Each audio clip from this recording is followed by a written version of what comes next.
Yo, what's up, guys? This is Jake, Kill the Noise, and I'm finally gonna do a stream. Holy shit.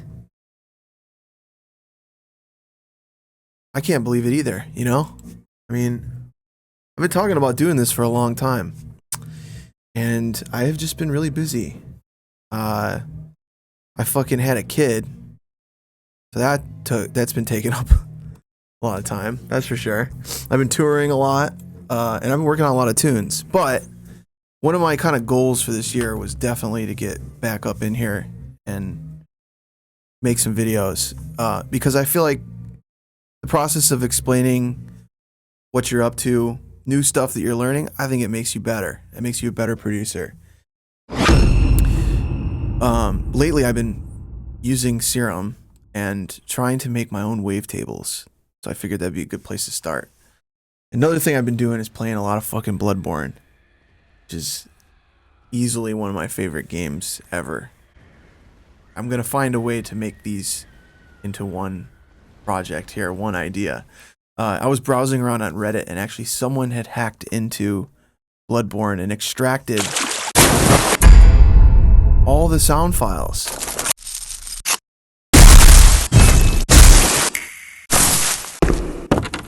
Which, holy shit, that's fucking cool, man. So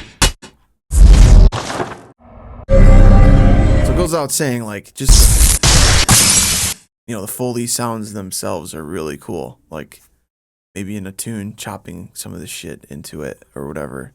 But I thought also maybe like a cool idea is making a wavetable out of one of these sounds, or maybe a couple of them. I don't know. Depends on how much time I spend doing this shit. Some funny noises in there. I was thinking just using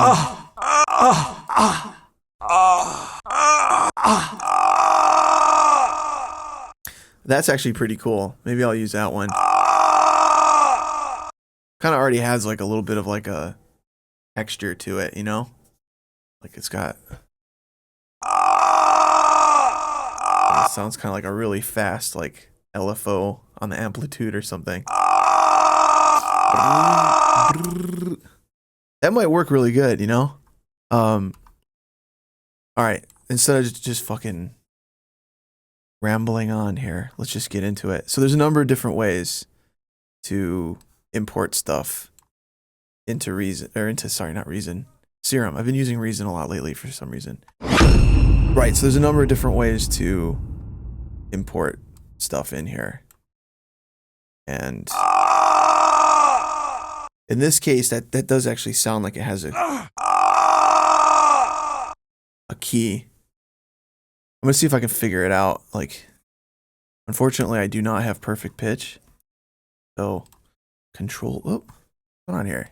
Control T will make a new track. I'm just gonna bring this sample right in here. Take a listen to it.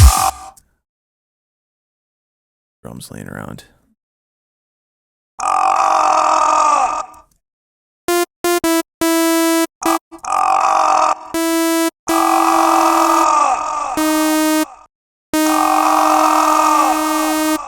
I would say that's probably spot on.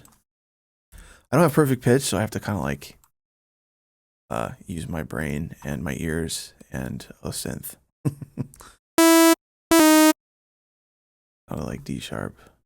Yeah, that sounds about right. Let's hear. Sometimes I have to pitch it up an octave. That's right. That's right on, actually. So the next step is, so we know the key is D sharp. So there's a number of ways you could do it. You can just drag it in like right into the front here. And there's all these different algorithms in the front. There's this dynamic pitch zero snap, dynamic pitch follow. This is for sounds that have like, you know, like a pitch dive, or somehow the pitch is changing, right? So you got like, I think, you know, like voices do that a lot. But also like bending synth noises do that too. Uh, pitch average. These are all, and these as well. I believe these are going to be more effective with vocal stuff. There's a tutorial I saw with that Steve Duda did that kind of explained all these. I'll put a link in the description of this video. It's worth watching for sure. We do know the pitch of this, and it does stay quite constant. You know, so the way that I tend to try to do things is just type in the key here, put it in the middle of the keyboard, D1, so we can play down the keyboard and back up the keyboard. The sample's gonna stay centered, and I should be able to play this on a keyboard, and each note should correspond with the wavetable position a little bit.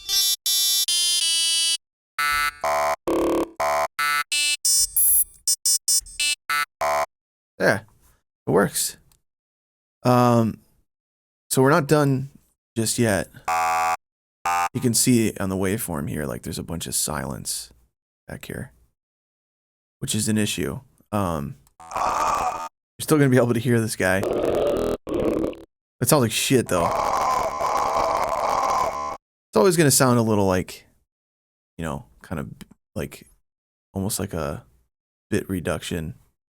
Everything's just chopped up into these like frames, so everything's gonna sound a little weird. But we can smooth some of that shit out. I think the first thing I like to do is normalize everything. There's single frame processes here, which are only gonna affect the selected frame. Under here though, there's like batch processing. I can normalize each one of these frames along the whole line,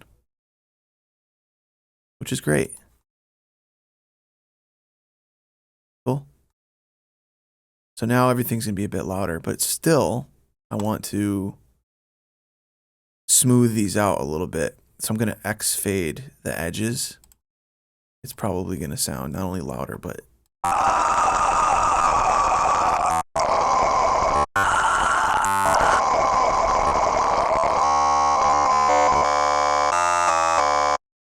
cool, man. That almost sounds like I can't remember that.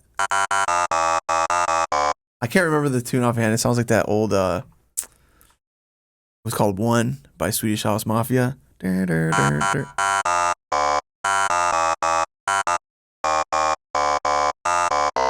Sorry. Anyway, I'm wasting your time.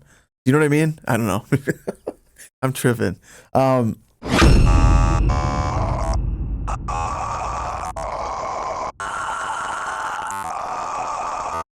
All we need to know is that that sounds like a guy moaning in D, whatever, D sharp. That's funny. I don't know if this is gonna be cool or not. We're gonna fucking find out though. Gonna try to make it cool. I feel like if there's a will, there's a way, right?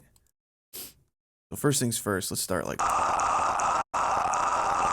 automating some of these parameters.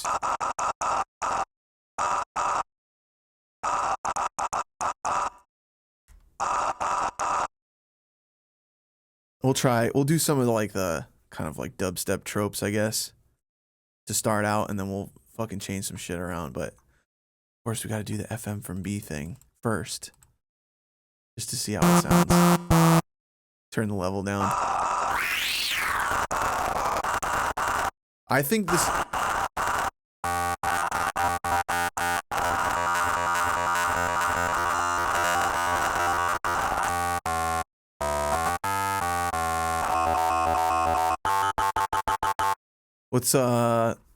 Let's open up an analog. I'm gonna be doing quite a bit of tweaking, so you gotta like bear with me. I'm a tweaker. What can I say? I do a lot of tweaking. I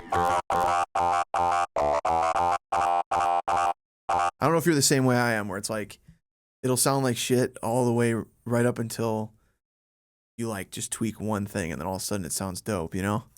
And I don't know what that's all about. I mean, that's not bad already. I'm actually like happy with where this is going. I like that those you know, like the frames in here, you can hear like the formant just in a single frame, you know? Like if I were to just not remove all that.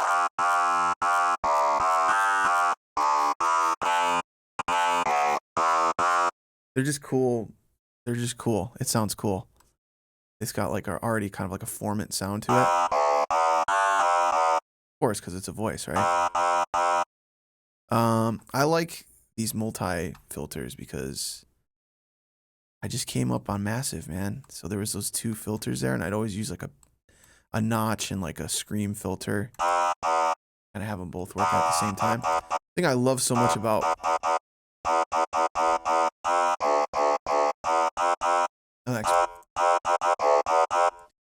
much about Serum is that there's just so many filters. Like you can even use like the EQ as a filter.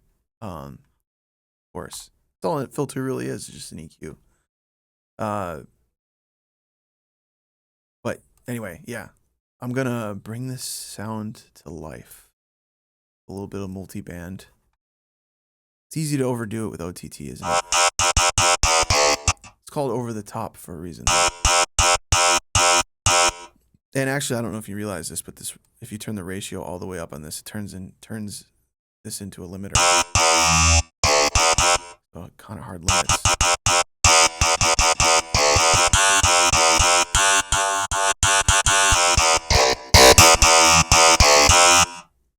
It's pretty loud.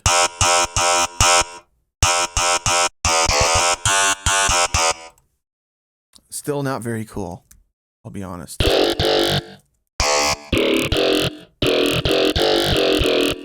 So let's make it cooler. Let's see what we can do. Cool.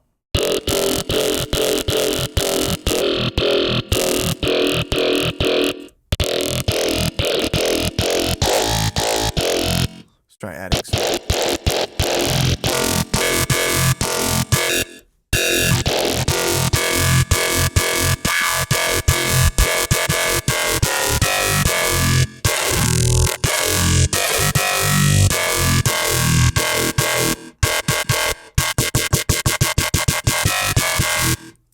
That's kind of cool.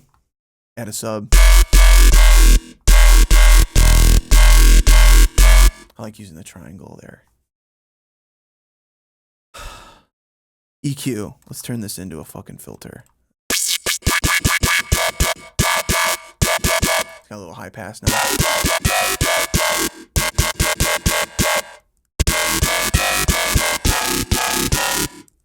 Cool. Then it maybe add like a little little cue here.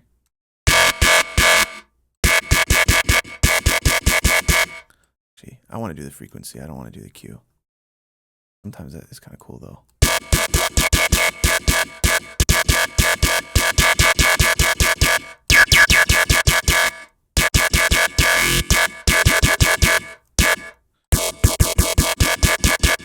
It makes a difference too, like putting these in order, you know? Have the multiband last. Add a dimension expander.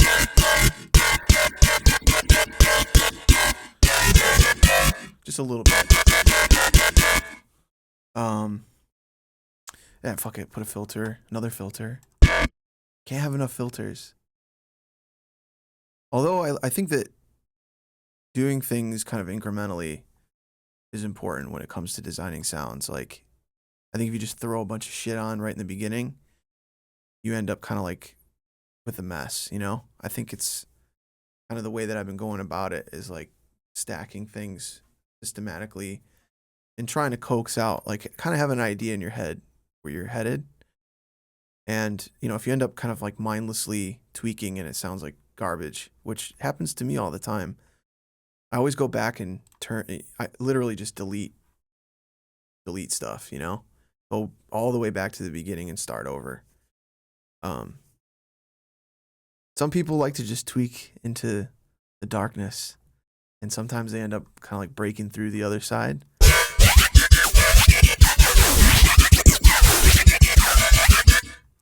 That's kind of cool. I don't know. Kind of a cop out using the reverb filter. I kind of feel like maybe that's a little played out at this point.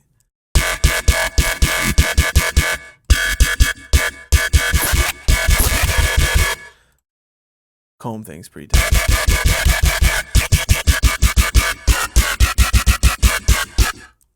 So whatever, dude.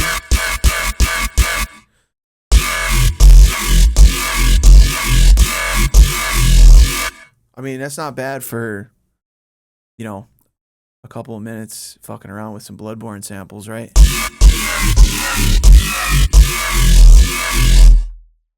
Quick and dirty little experiment there. I'm going to duplicate this channel and I'm going to do a non-FM from B version of this sound. I've actually been really trying not to use FM from B. Just because I've spent so much fucking time using it. And all my shit started sounding the same. And already, I'm like, fuck you.